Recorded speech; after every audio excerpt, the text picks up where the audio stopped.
who are conscientiously supporting the Soviet system. There are not such people in USSR. Even those who have all the reasons to enjoy socialism, people like myself, who were a member of journalistic elite, they also hate system for different reasons, though. Not because they lack material affluence, but because they are unfree to think, they're in constant fear, duplicity, split personality. And this is the greatest tragedy for my nation. Well, what do you think are the chances of the people actually overcoming their system or replacing it?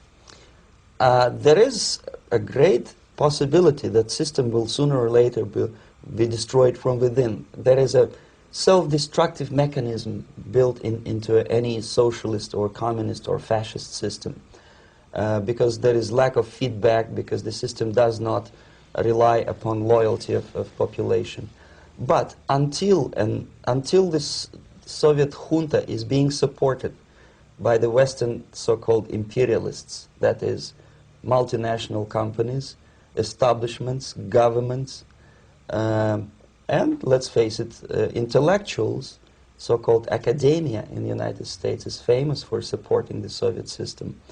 As long as the Soviet junta will keep on receiving credits, money, technology, grain deals, and political recognition from all these traitors of democracy or freedom, there is no hope, there is not much hope for changes in my country, and the system will not collapse by itself simply because it's being nourished by so-called American imperialism. This is the greatest paradox in history of mankind, when capitalist world supports and actively nourishes its own destroyer, destructor.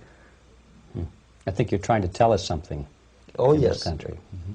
I'm trying to tell you that it has to be stopped unless you want to end up in Gulag system and enjoy all the advantages of socialist equality, working for free, catching fleas on your body, sleeping on the planks of plywood in Alaska this time, I guess.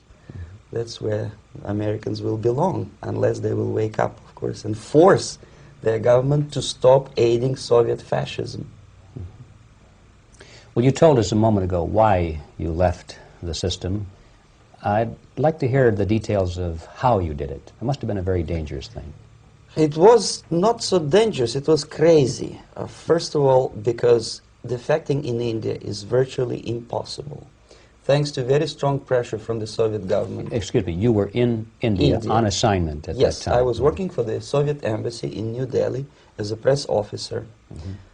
And defecting for a Soviet diplomat is next to impossible. It's a suicide, as I said, because a great friend Indira Gandhi pushed a law through parliament which says, and I quote, "No defector from any country has a right of political asylum in any embassy on the territory of Indian Republic," which is a masterpiece of hypocrisy. No other defector but the Soviet one needs a political asylum.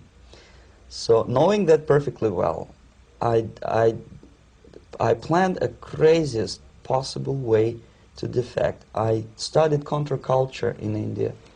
There were thousands of young American boys and girls with no shoes, long hair, smoking hash and marijuana, studying sometimes Indian philosophy, sometimes simply pretending that they study. And they greatly annoyed Indian police, and they were laughing stock of Indians because obviously they were good-for-nothing students. I studied carefully where they congregate, what routes they travel, what language they speak, what do they smoke. And one day I simply joined a group of hippies to avoid detection of Indian police. I was dressed as a typical hippie with blue jeans, long kameez shirts, with all kind of nice decorations like beads, long hairs. I bought a wig because for several weeks I had to turn myself from a conservative Soviet diplomat into a very progressive American hippie. And that was the only way that I could avoid detection.